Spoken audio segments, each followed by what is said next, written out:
Oh, hey, good morning. How are you? Good, I hope. I trust that you had an enjoyable weekend. I hope you did. We need that downtime to really prepare ourselves for the upcoming week. And we do that over and over and over again. Last week on After the Coffee, I alluded that this Monday morning cup of Joe would be a bit different than the cup of Joes that we've had in the past. And in fact, it is. We have a group of students that are going through leadership training. That's one area.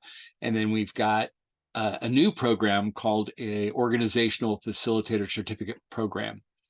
And I have a somewhat monthly meeting with colleagues who are in the organizational psychology field, like myself. Some are researchers, but many of us have played the role of facilitator.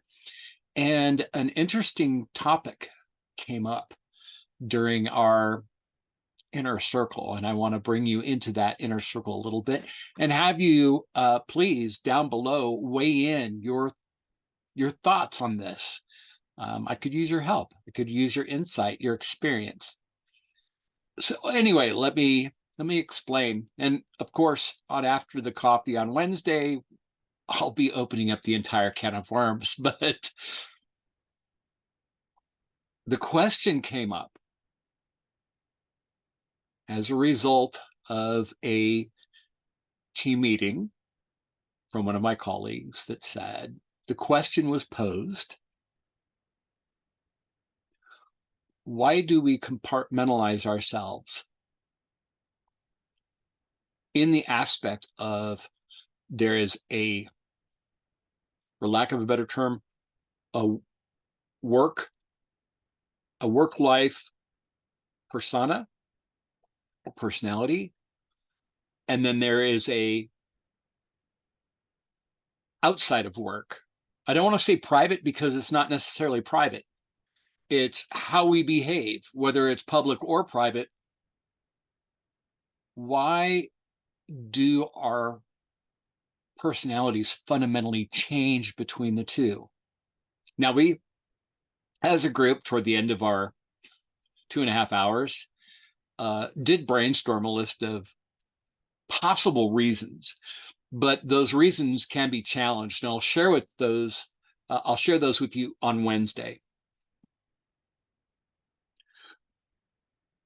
The reason why it came up as an issue for this colleague and the rest of us, it really left us thinking, was that a so this colleague of mine facilitating a very high level meeting and having an opportunity to, during this meeting, which was, by the way, 3 days long, so it was an off-site event, and she would go to lunch with different people through, outside, during those 3 days, right?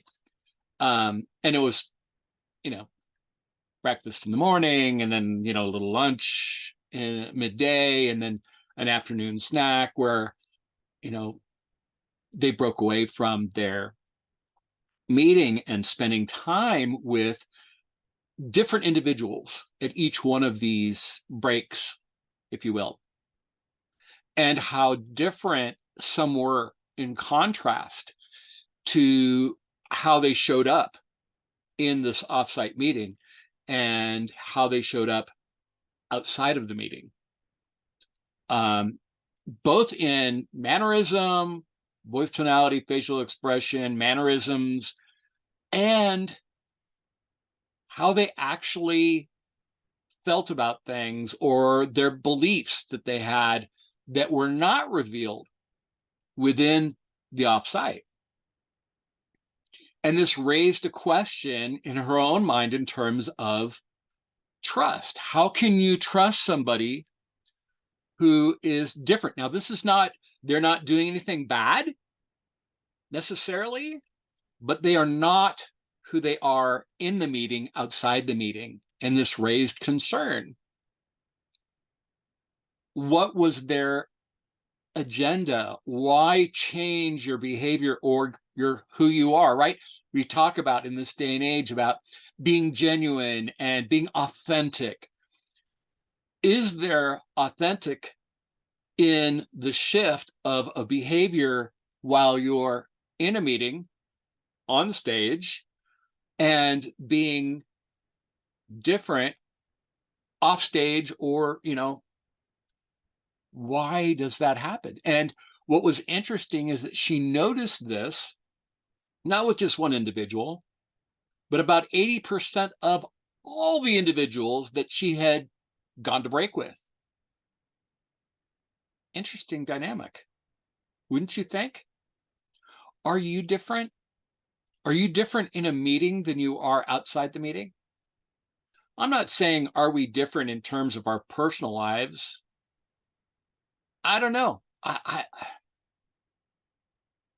I don't understand why we'd be that different in our, for lack of a better term, formal role at work than we would be outside of work. There's conflict there.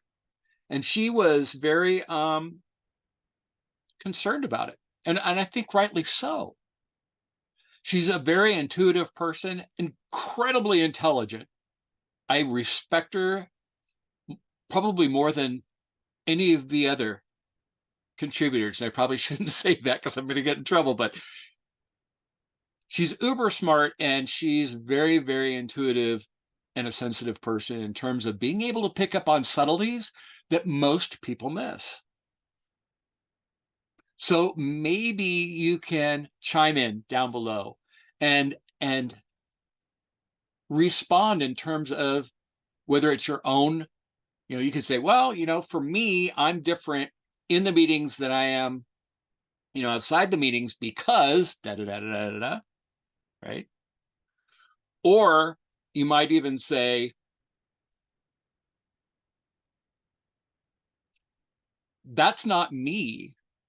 However, if it was me, these might be some of the reasons why I would be different in the meeting versus outside the meeting.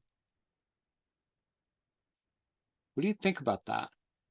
And if you observed it, would it question your ability to trust the individual who is markedly different in one uh, setting to the other? Just a question that I had for you. I want you to think about that. And please put your input down below. It would be helpful, very helpful, for me and for all the others who tune in. And then Wednesday, we will do a full drill down to understand this dynamic. And does it have a negative effect, which is really a big concern? If you're a team and something like this comes up, does it shake our faith in our teammates? Something to think about. I really appreciate your help. And I always appreciate you joining me on Monday mornings for our Monday Morning Cup of Joe. In the meantime, I look forward to seeing you on Wednesday. Lead well, my friend, and have a great beginning of your week.